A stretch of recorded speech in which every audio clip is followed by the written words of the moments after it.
I'm Jan Sieber, talking to you from Riskline. Riskline is a leading travel risk intelligence company, providing information and duty of care solutions before and during travel.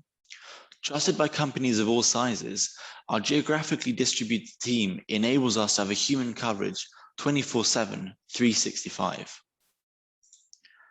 The end of the US's occupation of Afghanistan has encouraged anti-US militant groups and delivered the country into the hands of the Taliban.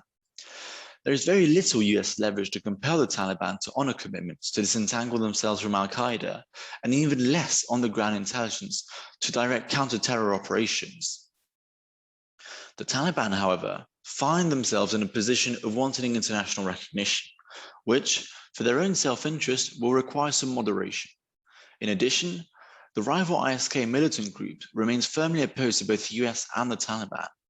Indeed, the Taliban are already beginning to face the same challenges from ISK's hit-and-run attacks that the former Afghan government also experienced. While it's unlikely that the US and the Taliban will ever directly cooperate in the suppression of ISK, there is precedent for tacit cooperation and intelligence sharing on the matter. On the 9th of September, President Vladimir Putin of Russia and President Alexander Lukashenko of Belarus announced a strengthening of their country's economic relations. They agreed to the implementation of 28 joint programs, notably in the financial, energy, agricultural, and industrial sectors. This will revive the Union state of Belarus and Russia, an entity which had existed since 1999, but never actually brought the two countries under one government. President Lukashenko's hostile foreign policy, including trafficking immigrants from the Middle East through his country to its neighbors to spite them from imposing pro-democracy sanctions on Belarus, will be the norm going forwards. Unanimously condemned by Western countries for forcing the landing of a Ryanair flight in May, Belarus has again fallen back into the fold of Moscow, which will seem to be undertaking a soft annexation through economic means. An increase in abductions and ambushes indicates that Nigeria's security strategy has deteriorated since the beginning of the pandemic. This comes on top of an entrenched economic recession that began in 2016. Approximately 50% of all 15 to 24-year-old males are unemployed, and gangs, bandit groups, and militants have successfully filled the employment gap for this vulnerable demographic. Increased activity by these groups is exacerbated by localized ethnic and land disputes that create a nationwide state of violence, as deadly incidents continue to occur on a near-daily basis. Boko Haram and the splinter group Islamic State's West Africa province have created mass instability in northeastern Borno and Yobe states, displacing millions, destabilizing community, and shattering the local economy. Bandit groups, which attract untrained young men to carry out financially lucrative crimes, including the seizure of vehicles and weapons from the security forces, abduction for ransom, and more, are active across a range of states.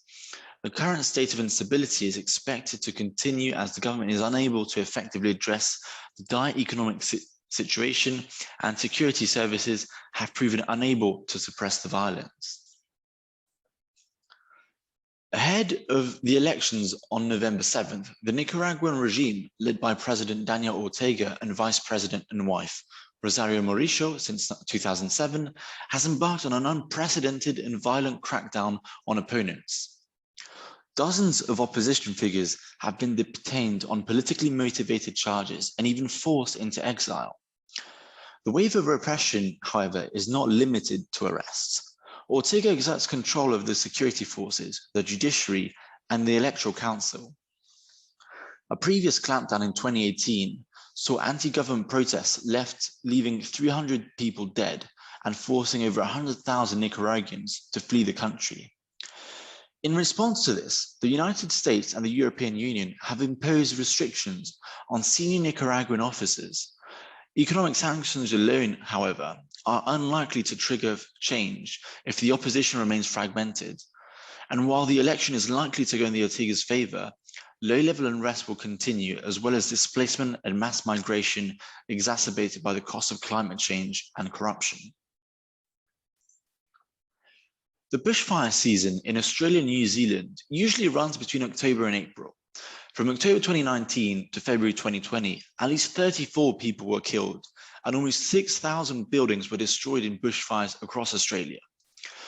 The bushfires in New Zealand, however, were much less catastrophic when compared to Australia, although only 50 homes were razed due to fire in Lake Ohio, Canterbury in early 2020. Bushfires in Australia and New Zealand are forecasted to be more intense and last longer in 2021 and early 2022 due to climate change. Areas prone to bushfires are dense bushlands in Australia's New South Wales, the Australian Capital Territory, Queensland, Victoria, Western Australia, Tasmania, and South Australia.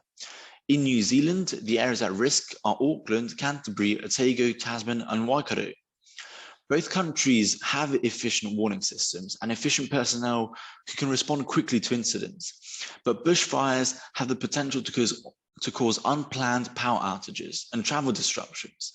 High levels of smoke pollution from bushfires also have the potential to halt business activities and make people more susceptible to ailments like COVID-19 by aggravating their lungs. I'd want to thank you for listening, and if you'd like to learn more about Riskline or schedule a demo of our risk intelligence solutions, feel free to contact us at contact@riskline.com. Thank you very much for listening, and have a great rest of the day.